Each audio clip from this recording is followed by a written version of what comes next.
Sir basically आपका जो business है तो आप किस बिज़नेस में है और इस बिज़नेस को किस तरीके से मतलब कितना टाइम लगता है एक स्टेबल होने के लिए, इस बारे में बताइए। सबसे पहले मैं धन्यवाद देना चाहूँगा आपके चैनल को। हम बेसिकली ऑटोमोबाइल स्पेयर डिस्ट्रीब्यूशन के बिज़नेस में, my company name is Tuli trade private limited and we are into this spare business of OEM spares of automobiles vehicle, especially in car segment and truck segment, and we are catering around 1200 plus retailers in our network. हम Vidarbha, rest of Maharashtra, Chhattisgarh and MP का जो Mahakaushal belt है वहाँ पे presence है हमारी। And ये जो बिज़नेस है ऑटोमोबाइल स्पेयर्स का, बेसिकली जो गाड़ियों में स्पेयर पार्ट लगता है, we are distributor for those companies and mostly the companies are multinational companies and OEM players. OEM players जो डायरेक्ट व्हीकल मैन्युफैक्चरर्स को जो कंपनीज प्रोडक्ट्स सप्लाई करती हैं, we are distributors for those products and we are catering to the retail market and we are supplying this products to the retailers, and from the retailers this product has been sold to the end customers. Sir मतलब जितने जी spare parts होते हैं उसको manufacturing करने के लिए एक मतलब बेसिक कितना टाइम लगता है, और जैसे आप सप्लायर है तो फिर मैन्युफैक्चरर और आपके बीच का एक टर्म कैसा होता है कि आपको फिर ये जितना भी स्पेयर पार्ट्स होता है वो अपने तक लाना, फिर उसको रिटेलर तक पहुंचाना, ये प्रोसेसिंग कैसा होता है? Products are manufactured at the manufacturer and and manufacturing का एक प्रोसेस है, हर प्रोडक्ट का अपना अपना एक प्रोसेस है, अपना अपना एक टाइम है। And there are more than, I guess individual vehicle की हम बात करें तो मोर देन 20,000 छोटे छोटे पार्ट्स होते हैं जो जिससे एक व्हीकल तैयार होती है। एंड ये सारे प्रोडक्ट्स जो है OEM मैन्युफैक्चर, जैसे मैं बात करूँ मारुति की या टाटा मोटर्स की, ये खुद प्रोडक्ट्स नहीं बनाते हैं। They are procuring this material from the different players from the market and then the vehicle is getting ready. And other than this, फिर ये जो प्रोडक्ट्स होते हैं मैन्युफैक्चर से उनके डिस्ट्रीब्यूटर्स के पास पहुंचते हैं, जैसे कि हम डिस्ट्रीब्यूटर्स हैं, एंड डिस्ट्रीब्यूटर से ये प्रोडक्ट आगे डिस्ट्रीब्यूट होता है। तो इस पूरी सप्लाई चेन में जो पूरा प्रोसेस है, हमें ऑर्डर प्लेस करना पड़ता है कंपनी को, कंपनी से फिर वो प्रोडक्ट हमें मिलता है। We are keeping the entire range of the product whatever the company is manufacturing and we are supplying to our customers as and when require on their demand. So basically a distributor is a backbone in this industry because जो एक stock point जिसे हम कहें कि हर area में एक particular distributor जो है वो एक कंपनी का स्टॉक पॉइंट है, एंड वो स्टॉक पॉइंट से मटेरियल आगे रिटेल सेगमेंट में जाता है जहाँ से कस्टमर अपना प्रोडक्ट खरीद सकता है। So for every company distribution channel, distribution network is must to sell their product in the market. तो ये पूरा supply chain from the manufacturer, then it comes to distributor, and distributor से it goes to, sometime it goes to a semi wholesaler, जो छोटे छोटे towns में जहाँ पे हम लोगों की रीच नहीं रहती है, जहाँ उन लोगों का डेली विजिट होता है, semi wholesaler, and then finally it goes to the end retailer, and retailer से एंड कस्टमर्स के पास जाता है। मतलब अभी चीज़ ऐसी है कि जैसे आपका चेन काफ़ी बड़ा है, एक बिजनेस में काफ़ी बड़ा चेन है, जैसा मैन्युफैक्चरर है, आप सप्लायर हो, एक रिटेलर है, उसके बाद में भी एक छोटी छोटी शॉप्स है, छोटी छोटी सिटीज़ की, जैसे आपने बोला। तो अगर कोई इस बिज़नेस में आना चाहता है तो सबसे पहले उसके लिए क्या ज़रूरी है कि मतलब ये एजुकेशन होनी ज़रूरी है या ये चीज़ का नॉलेज उन्हें होना बहुत ज़्यादा ज़रूरी है? और फिर अगर किसी को ये बिज़नेस में आकर मार्केट पता करना है कि काम किस तरीके से होता है तो क्या करना चाहिए? देखो, सबसे पहले तो मैं आपको थोड़ा सा ब्रीफ करूँगा कि ऑटोमोबाइल जो इंडस्ट्री है, it is the growing industry now days. And आपने ये देखा होगा कि कोविड के चलते, कोविड के बाद बेसिकली ऑटोमोबाइल सेक्टर में एक बूम आया है। उसके पीछे रीज़न है, लोग पब्लिक ट्रांसपोर्ट यूज़ नहीं कर रहे हैं एंड लोग अपनी गाड़ियाँ प्रेफर कर रहे हैं।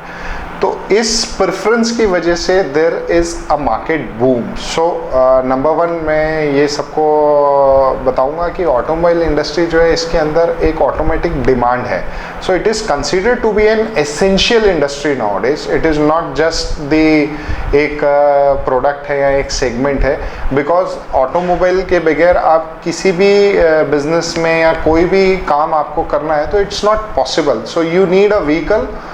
भले ही आप कहीं जॉब कर रहे हैं तो भी आपको व्हीकल की ज़रूरत है, मे बी अ 2 व्हीलर और अ 4 wheeler. So there is a demand, there is a big demand for this product. Number one point जो आपने क्वेश्चन किया कि मार्केट अब कैसे पता कर सकते हैं, तो मार्केट में ह्यूज पोटेंशियल है, ह्यूज डिमांड है। अब मार्केट आपको सबसे पहले एसेस करना है। इसमें 2 चैनल हैं, जैसे मैंने आपको बताया। मैन्युफैक्चर अपना प्रोडक्ट मैन्युफैक्चर कर रहा है, then it comes to either you become a distributor और यू बिकम अ रिटेलर। अब ये कस्टमर, ये जो इंडिविजुअल अगर कोई बिजनेस इस बिज़नेस में आना चाहता है तो उसको ये अपनी चॉइस करनी पड़ेगी कि मुझे होलसेल बिज़नेस में आना है या मुझे रिटेल सेगमेंट में आना है। ऑब्वियसली होलसेल बिज़नेस या डिस्ट्रीब्यूशन बिज़नेस में it requires more fund, more infrastructure, more organised working as compare to retail. अब रिटेल सेगमेंट में अगर कोई बिज़नेस करना चाहता है तो सबसे पहले उसको एसेस करना पड़ेगा कि how the things are driven. It is not just कि आपने दुकान खोल दी और मटेरियल बिकना शुरू हो जाएगा।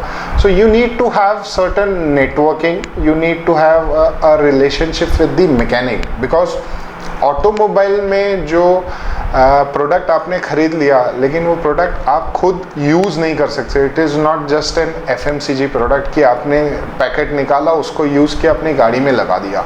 सो इसको जो ड्राइव करता है वो करता है मैकेनिक।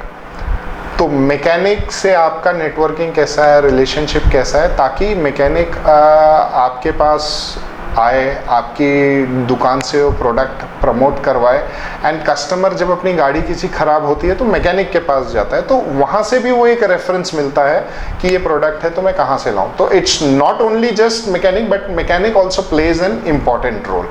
सो जैसे जनरल वे में मैं कहूँगा कि हमें अगर हमारी एज एन इंडिविजुअल तबीयत ख़राब होती है तो we go to a doctor and वो डायग्नोस करता है क्या बीमारी है, क्या प्रॉब्लम है। तो सेम वे ऑटोमोबाइल में अगर हमारी गाड़ी ख़राब होती है तो उसका डॉक्टर है मैकेनिक, वो डायग्नोस करता है इसमें क्या प्रोडक्ट लगने वाला है एंड कौन सी कंपनी का उसकी प्रेफरेंस है, because there are multiple companies manufacturing the same product. So mechanic decide करता है समटाइम्स कि मुझे उसकी ब्रांड प्रेफरेंस क्या है, बिकॉज काफ़ी ब्रांड्स हैं which are manufacturing the same product. तो उस कंडीशन में mechanic will take a call कि ये प्रोडक्ट ये ब्रांड का मैं फिट करूँगा, इसकी क्वालिटी अच्छी है, इसकी सर्विस अच्छी है, एंड अकॉर्डिंगली कस्टमर रिटेलर के पास जाता है। समटाइम्स रिटेलर, जैसे डॉक्टर लोग प्रिस्क्राइब करते हैं कि ये मेडिसिन इस रिटेलर के पास मिल जाएगी, सेम वे में मैकेनिक भी कई बार प्रिस्क्राइब करता है कि ये ब्रांड का प्रोडक्ट ये रिटेल शॉप में मिल जाएगा। सो इट इज़ लाइक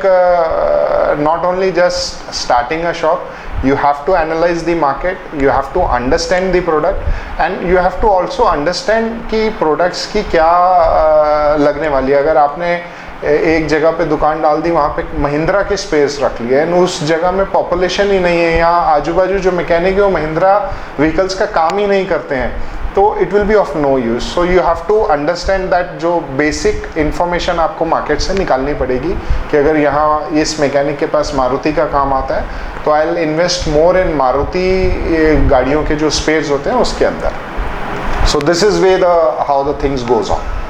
एक ऐसी भी चीज़ होती है कि हम बोलते हैं कि अगर शुरुआत करनी तो बेसिक चीज़ से शुरुआत करनी चाहिए। अब ये retailer, then supplier, then manufacturer, ये स्टेप बाय स्टेप जाता है। तो अगर कोई इन्वेस्ट करना चाहता है तो इन्वेस्टमेंट किस तरीके से होना चाहिए, बेसिक इन्वेस्टमेंट कितना जाता होगा अलग अलग, जैसे लाइक मैन्युफैक्चरिंग में या रिटेलर में किस टाइप का इन्वेस्टमेंट जाता है, कितना लेवल तक का इन्वेस्टमेंट जाता है, कंपटीशन और रिस्क कैसा है ये बिजनेस में? ओके, जैसे आपने कहा कि इन्वेस्टमेंट कैसा जाता है, तो आयल जो प्राइमरी स्टेज होता है जिसको मैं कहूँगा कि रिटेल में अगर कोई आना चाहे, because it's a low investment project. So retail business में अगर मैं कोई आना चाहता है तो initially he can start up with 5 to 7 lakh rupees with the initial investment. He can cover up a particular range of vehicles जिसके अंदर वो selective vehicles का काम कर सकता है, मारुति हो गया या टाटा हो गया, and then he can start building the range slowly as and when his business picks up in the market. But minimum जो उसको range cover करने के लिए जो fast moving wear and tear parts होते हैं vehicles के, जब गाड़ी रोड पे चलती है तो जो wear and tear items होती है तो वो वेयर एंड टेयर आइटम्स में उसकी रेंज कंप्लीट करने के लिए such type of investment is required. Now if you talk about wholesale or a distribution business, it requires a huge sum of money. It is not a small game because like I said you, we are catering around 1000-1200 plus customers. So अगर हर customers की वैसी requirement है तो you can imagine the amount of investment which goes up. But it depends how much agencies you are having. It depends how much market you are covering. It depends how much customer you are covering. So I can give you a thumb rule. If a person want to make a turnover of around say 10 lakh rupees as an example, so in distribution business he would be requiring a 3 times of the investment of what he is planning to have his monthly turnover. So if he is planning 10 lakh रुपए का मुझे धंधा करना है महीने का, तो minimum 30 lakh रुपए 35 लाख रुपए उसकी इन्वेस्टमेंट लगेगी. So this is the scenario in basically distribution and wholesale business. And आपने दूसरा क्वेश्चन कहा था कि रिस्क एंड कंपटीशन. रिस्क देखिए सबसे बड़ा जो हमारा ट्रेड है बेसिकली अभी तक वो ट्रेड है क्रेडिट का ट्रेड है. सो एज एन डिस्ट्रीब्यूटर हमें जो ब्रांडेड कंपनीज जितनी भी अच्छी टॉप की ब्रांडेड मल्टीनेशनल कंपनीज हो गई या OEMs कंपनी हो गई, इनसे material cash and carry basis पे आता है. दिस मीन्स कि we have to pay to them and then we receive the material. पहले पैसे जाते हैं फिर मटेरियल मिलता है. एंड हमें जो मटेरियल बेचना पड़ता है इट इज़ ऑलमोस्ट 90-95% मटेरियल जो बिकता है वो क्रेडिट टर्म्स पे बिकता है. That credit terms vary from like 30 to 45-50 days and इस क्रेडिट को अगर हम देखें तो yes risk is there, but जिस लोगों ने काम करना है दे नो कि हमें यहाँ से मटेरियल लेना है, रेगुलर लेना है, तो एक रिलेशनशिप डेवलप हो जाती है. तो वो रिस्क फैक्टर धीरे धीरे as and when the business relationship grows वो कम होना शुरू हो जाता है. बट इनिशियली यस वो उधारी का जो फियर फैक्टर है वो रिस्क है, that is there in this business. As far as competition is concern, जो आपने बोला yes, as I told you कि एक प्रोडक्ट को मैन्युफैक्चर करने के लिए देयर आर मैनी कंपनीज. ऐसा नहीं है, मैनी में ऑल ब्रांडेड कंपनीज, यानी अगर एक प्रोडक्ट बनाना है तो हो सकता है 4 या 5 ब्रांडेड कंपनीज हैं या OEM कंपनीज हैं जो सेम प्रोडक्ट बना रही है. तो all the products are of good quality, उनकी प्राइसिंग भी कॉम्पिटिटिव है, क्वालिटी भी कॉम्पिटिटिव है. And now the question comes how you sell the product. So like I am a distributor for X company, दूसरा कोई बंदा होगा वो Y कंपनी का डिस्ट्रीब्यूटर है, and market is the same, customer same है. इसके लिए आप नवा कस्टमर नहीं बना सकते. जिन्होंने इस प्रोडक्ट में डील करना है, जो रिटेलर डील करते हैं वो ही डील करते हैं. There are very less chances of कि नवे लोग इसमें एंटर करते हैं, बहुत लिमिटेड बेसिस पे करते हैं entry. So we have to sell this product to the same customers, and again उधारी में बेचना है तो there is a chances of risk, and again there is an high competition है. It's not that easy. But companies जो branded companies होती है, जो अच्छी कंपनीज होती है, वो इसमें सपोर्ट करती है. They basically support their distributors. उनके खुद के फील्ड में मैन पावर होता है which goes to the market, and जो मैकेनिक्स होते हैं उनको जाके वो कन्विंस करते हैं कि यू यूज़ दिस प्रोडक्ट, थोड़ा सा मोटिवेट करते हैं. There are like mechanic coupons, sometimes mechanic schemes are there, retailer schemes are there. So in that way वो प्रोडक्ट को ड्राइव करने के लिए, मोटिवेट करने के लिए मैकेनिक को लुक्रेटिव स्कीम्स देते हैं, जिसके कारण हर कंपनी अपना एक शेयर लेती है. And then comes how aggressive is the distributor. Like we also run our own loyalty schemes, हम foreign trips, incentive schemes, gold schemes, ऐसे हमारे कस्टमर्स के लिए लुक्रेटिव स्कीम्स देते हैं जिसके साथ वो हमारे साथ लॉयल्टी में टाई अप होते हैं, and you know that regular business is coming due to this. तो रिस्क इज देयर, बट एक कैलकुलेटेड रिस्क हो जाता है, यस, क्योंकि एक बार रिलेशनशिप डेवलप हो जाती है तो you know the customer, you know how is purchase pattern कैसा है, उसका पेमेंट पैटर्न कैसा है, तो आप उसको आपके सिस्टम में वो समझ में आ जाता है। एंड नवे लोग, जैसे मैंने कहा कि कम आते हैं, तो you have to be little conscious. आपको नवे लोगों को हम लोग जनरली उधारी इनिशियल स्टेजेस पे नहीं देते हैं। वंस उसका बिजनेस थोड़ा एस्टैब्लिश हो जाता है, 4, 6, 8 डीलिंग के बाद हमें समझ में आ जाता है how the parties like payment कैसा देता है एंड उसकी रिक्वायरमेंट कैसी है, then we start giving him credit. And competition, as I told you, you have to be aggressive, you have to be dedicated, you have to be ethically strong। आप जितने transparent रहोगे अपने business में, जितना ethically आप business करोगे, तो obviously आपको लोग पसंद करेंगे, आप उनकी प्रायोरिटी लिस्ट में रहोगे तो आपको बिजनेस मिलेगा। चीज़ें ऐसी हो जाती है कि जैसा पब्लिक है तो पब्लिक पहले क्वालिटी चेक करती है, और जैसे आपने बताया कि एक प्रोडक्ट को बनाने के लिए कई कंपनीज होती है, तो एक एज अ आप जैसे खुद की कंपनी रन कर रहे हो, तो आपके हिसाब से क्या चीज़ें हैं जहाँ पब्लिक को सर्व करने के लिए आपके हिसाब से ये चीज़ें बेस्ट होनी चाहिए, और एक पब्लिक रिलेशंस को बांध के रखने के लिए आप लोग किस तरीके से वर्क करते हो? देखिए, पब्लिक के हिसाब से ऐसा होता है कि जैसे मैंने आपको बताया कि जितने मैन्युफैक्चरर होते हैं ये OEMs को प्रोडक्ट सप्लाई करते हैं, तो वो विश्वास कैसे पैदा करना कि ये प्रोडक्ट सही है कि नहीं है। तो जनरली OEMs जब व्हीकल मैन्युफैक्चर, जो जिसे हम OEM कहते हैं बेसिकली हमारी लैंग्वेज में, तो जनरली जो ये व्हीकल मैन्युफैक्चर है, जिस भी कंपनी का प्रोडक्ट अपनी गाड़ियों में लगाते हैं, ये बहुत क्वालिटी टेस्ट पास होने के बाद ये प्रोडक्ट अप्रूव्ड होते हैं, एंड तब जाके वो व्हीकल मैन्युफैक्चरर अपनी गाड़ियों में इसको प्रोडक्ट को लगाते हैं। तो सेम वे में जब वो कंपनीज मार्केट में आती है तो वो एक पैरामीटर, जिसको कहते हैं ना, एक सर्टिफिकेशन टाइप बताती है कि हम ये कंपनी में सप्लायर हैं, हम ये कंपनी को ये प्रोडक्ट सप्लाई करते हैं।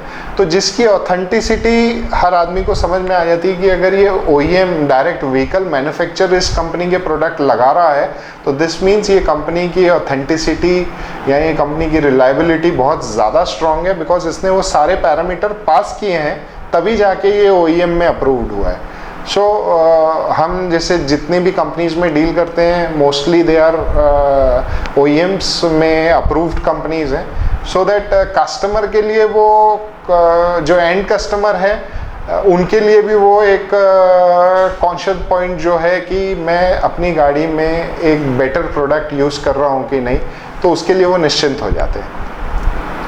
इसके अलावा और कोई चीज़ है जो आप मतलब इस बिज़नेस में जो आना चाहता है या बिज़नेस को स्टार्टअप करना चाहता है, उनको आप अपने एक्सपीरियंस से बताना चाहिए?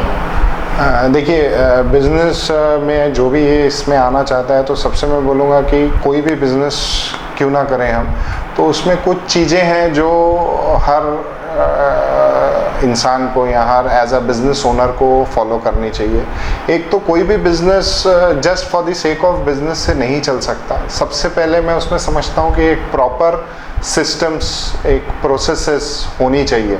अगर आपके बिज़नेस में प्रॉपर सिस्टम्स नहीं है, अगर आपके बिज़नेस में प्रोसेसेस नहीं है, तो इट इज़ वेरी डिफ़िकल्ट कि आप कोई बिज़नेस उस लेवल पे उसको उस ईज़ के साथ कर सको। सबसे पहले systems and processes her business की रिक्वायरमेंट है। देन मैं समझता हूँ कि एक ट्रांसपेरेंसी, एक एथिक्स फॉलो करना बहुत ज़रूरी है। देखो, आप शॉर्ट टर्म गेन्स कर सकते हो, बट जब तक आप एक ट्रांसपेरेंट तरीके से या एक एथिकल तरीके से बिजनेस नहीं करोगे ना, तो वो एक ट्रस्ट फैक्टर नहीं बनता है। एंड ये सब चीज़ों से क्या होता है कि आपका एक रिलेशनशिप स्ट्रांग होता है। तो once a relationship is build with your customer, with your supplier, with your principal, तो बिज़नेस ना एक इजी प्रोसेस बन जाता है। तो आज की तरीके में, आज के दौर में मैं ये बोलता हूँ कि रिलेशनशिप जो है ना, वो ड्राइव करती है बिज़नेस को। सो वो रिलेशनशिप बनाने के लिए सबसे पहले आपको आपके सिस्टम स्मूथ होने चाहिए, इन प्लेस होने चाहिए, आपकी जो पॉलिसीज़ हैं वो एथिकल होनी चाहिए, ट्रांसपेरेंट होनी चाहिए। Customer can bang upon you कि यार वहाँ से अगर मुझे मटेरियल आ रहा है, तोली ट्रेड से मुझे अगर मटेरियल आ रहा है तो ही इज़ रेस्ट अश्योर्ड कि मुझे मेरे साथ गलत नहीं होगा। तो वो ट्रस्ट बना हुआ है, वो रिलेशनशिप बनता है। तो ये सब चीज़ें किसी भी बिज़नेस के लिए बहुत इम्पॉर्टेंट है। तो सबसे पहले आप अगर बिज़नेस करते हैं तो मैं तो यही समझता हूँ कि एक system, ethical practice, then which makes your relationship strong and stronger, which drives your business, वो आपके बिजनेस को खुद ब खुद ड्राइव करता है। एंड देन उसके बाद की जो चीज़ें हैं, देखिए अगर एज एन होलसेल बिजनेस की बात करें तो इसमें बहुत सी निटी-ग्रिटी की चीज़ें आती है। तो you need to have a good team, आपको एक टीम चाहिए, एक मैन पावर चाहिए जो आपका पूरा बिजनेस हैंडल कर सके, right from billing, warehousing, then sales के बंदे, and you have to keep training to these people. आपको उनको ट्रेन करते रहना पड़ेगा। देखिए उनको नहीं पता है, आज मैंने आपको बताया एक गाड़ी में 20,000 प्रोडक्ट लगते हैं, तो दे शुड नो कि अगर कोई फ़ोन आता है, कोई आप कस्टमर को अटेंड करना है और उसने कोई क्वेरी की है, तो आपकी टीम को पता होना चाहिए कि इसको आंसर क्या करना है। अगर पता ही नहीं होगा तो काम ही नहीं हो सकेगा। सेम वे में अगर कोई रिटेल की शॉप डाल रहा है और उसको आइडिया ही नहीं है और कोई कस्टमर आता है बोलता है मुझे गाड़ी का ब्रेक पैड चाहिए और उसे ब्रेक पैड ही नहीं समझता क्या है, तो he will not be able to वो बिजनेस रन ही नहीं कर पाएगा। तो उसको वो अंडरस्टैंडिंग, बेसिक होमवर्क वो करना पड़ेगा, ट्रेनिंग करते रहनी पड़ेगी, अपने आदमियों की ट्रेनिंग करती रहनी पड़ेगी। एंड नए नए चीज़ें जो तकनीकी चेंजेस आते हैं, टैक्सेशन में जो चेंजेस आते हैं, you have to adapt that changes. आपको वो कहते हैं ना, चेंज इज़ कॉन्स्टेंट, तो आपको चेंजेस अडॉप्ट करने पड़ेंगे and you have to grow things like way, and इसी तरीके से बिजनेस होगा। एंड अब चॉइस है retail, wholesale, that is like ये तो एक चॉइस है कौन से बिज़नेस में जाना है। तो जो मैंने आपको बातें कही कि बिज़नेस कोई भी करें, बट ये जो बेसिक्स हैं, ये बेसिक्स फॉलो करने बहुत ज़रूरी है।